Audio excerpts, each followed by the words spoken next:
Can language express truth? I guess we have to focus first on what is language. So I guess language starts out, at least for people who can hear, as sound that is, so it's pretty complicated stuff here. Okay, so can language express truth? So language starts out as a bunch of sounds that are sort of like limited in number, which make up the component pieces of words. And so any given language uses a particular set of sounds, and words make up the component pieces of, sentences and larger, like phrases. So what is truth? Just by asking that, I get reminded of the Gospel of St. John, in which basically Pilate said, "So are you a king?" Jesus says, "You say I am a king. Actually, I was born and came into the world to testify to the truth. All who love the truth recognize that what I say is true." And then Pilate says, "What is truth?" So Jesus here seems to imply that that he came to testify to the truth, and that what he says is true, and therefore that language can, in fact, express truth. But Pilate responds by questioning, well, what is truth? So what is truth? Pilate's skepticism about what is truth suggests that Jesus' faith in his ability to convey truth by language is somehow misplaced. So what's interesting is that when you get to the letters of St. Paul, which are also foundational documents of the Christian religion, you also get a claim that suggests that truth can't necessarily be conveyed in words. So in the 2 Corinthians, quote from 2 Corinthians 3, 5, and 6. "Not that we are competent in ourselves to claim anything for ourselves, but our competence comes from God. He has made us competent as ministers of a new covenant, not of the letter, but of the Spirit. For the letter kills, but the Spirit gives life." So it's like the letter of the law, which is to say, language. If you take it just by itself, Paul goes so far as to say that kills, that is as good as dying. So only like the Spirit, only what's sort of behind the language, gives life. And so I think that the Christian tradition does open up the idea that anyone who just reiterates language, who just copies language or uses language in an attempt to assert power, this is what I'm getting from it, that they're missing the point. They are not actually being loyal to the truth. It's also in the Bible that says the truth will set you free.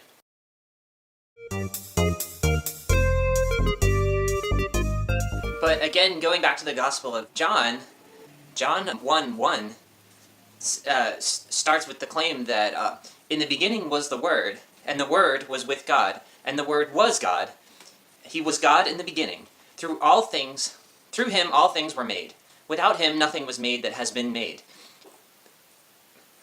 Now, what's translated as word is the Greek word logos, but logos is even more related to language than the word is, because logos is kind of like an argument or reason behind things. So if whoever wrote the Gospel of John thought that the word was so important that nothing could have been created without it, you get kind of an astonishing degree of opposite opinions in the New Testament regarding like whether word is fundamental to truth, or as Paul says, the letter kills, but the Spirit gives life. So, to me, through the Logos, all things were made. Without him, nothing was made that has been made. It suggests that language is critical to some form of creation. And the thing is, like, that strikes me personally as a kind of a defense mechanism, as if to say nothing exists unless you have a word for it, unless you put it to language.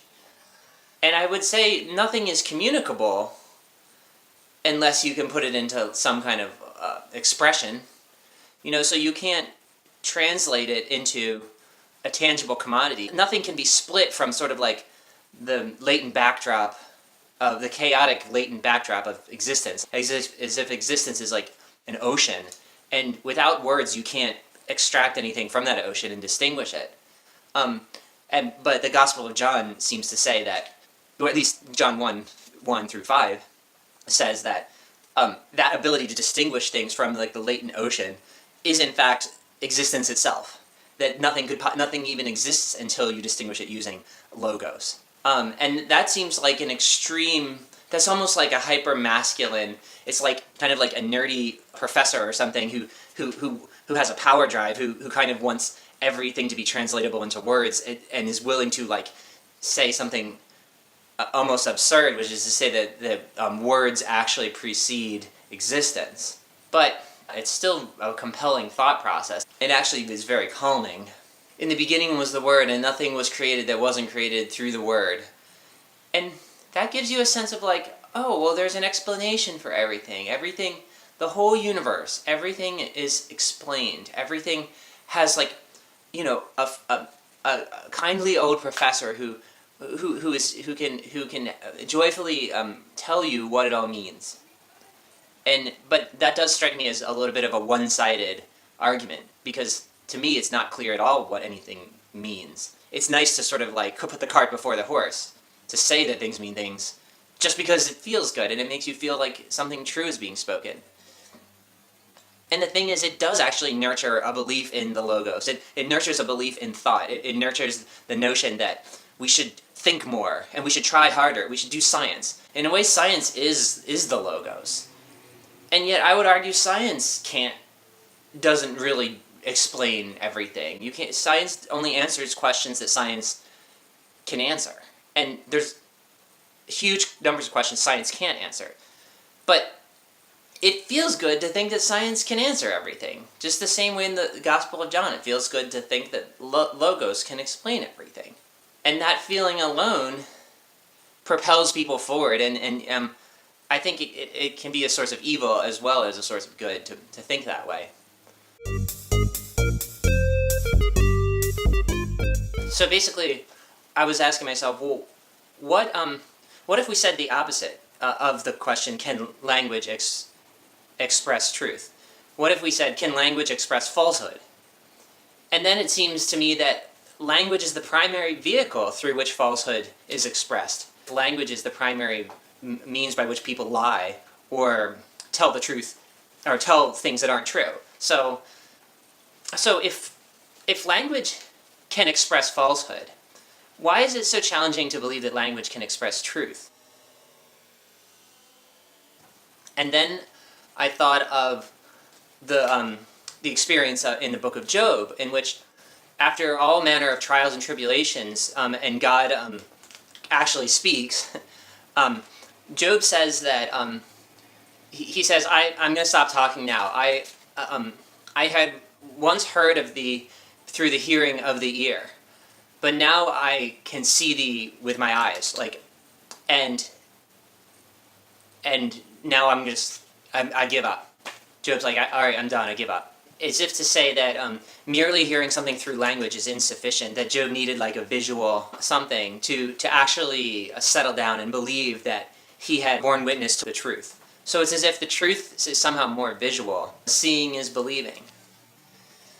I guess for most people, truth is kind of a visual experience. There's another one where the Taoist or Zen story where they warn that, here's like the finger, and it's like you don't want to confuse the finger pointing to the sun with the sun. And in a lot of ways, I think that also refers to a skepticism about language's ability to convey truth. It's just as if the perceiver also needs a little something more than mere language. And yet language seems to be able to convey falsehood just fine. In fact, it's much easier to convey falsehood with language than it is by any other means. It's like we can't shortchange language's ability to tell the truth, however, because all of scholarship, all of modern scholarship is based on the notion that language is like a means of access to the truth. If we said that language couldn't convey the truth, we'd basically be saying that anyone with a PhD has no ability. The whole axiom or premise of scholarship is the idea that language can convey some kind of truth. So you basically, I guess you have two schools of thought. You have the sort of St. Paul school of thought, which is that the letter kills, but the spirit gives life. And then you have the more sort of academic school of thought, which believes that language is the best way to convey complicated truth. Furthermore, there are questions, like at least the question of like great literature, great writers. If language can't convey the truth, then why do we value great writers? So I think that most people have something like an inner visual sense, like it's based on images, or it's based on some kind of images. I guess the language that most closely approximates the images that people have. Some fingers point to the sun better than others, I guess you would say. I mean, this is what St. Augustine commented on Paul's teaching. For that teaching which brings us to the command to live in righteousness is the letter that kills, unless accompanied with the spirit that gives life, nourishing the inner man by our spiritual intelligence. Since being carnally minded is death, while to be spiritually minded is life and peace. And so, and I definitely sympathize with the Christian thing, but I also am trying to write a book, so I want to be a good writer, and I want my words to mean something to people. But words are kind of like sound that's in the air. I mean, even the written word is meant to be sort of translated, mentally at least, into sounds in the air. And those sounds in the air are kind of like vapors. And there's something kind of missing about them. There's something kind of incomplete about them. But we also have to acknowledge that those sounds in the air are what allow people to form common thought process. That if somebody runs into a theater and they shout like fire, well, if there really is a fire, then it was language that conveyed the truth. So what are we supposed to think?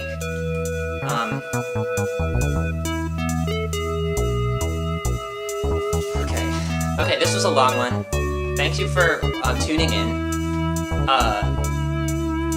Subscribe, press like,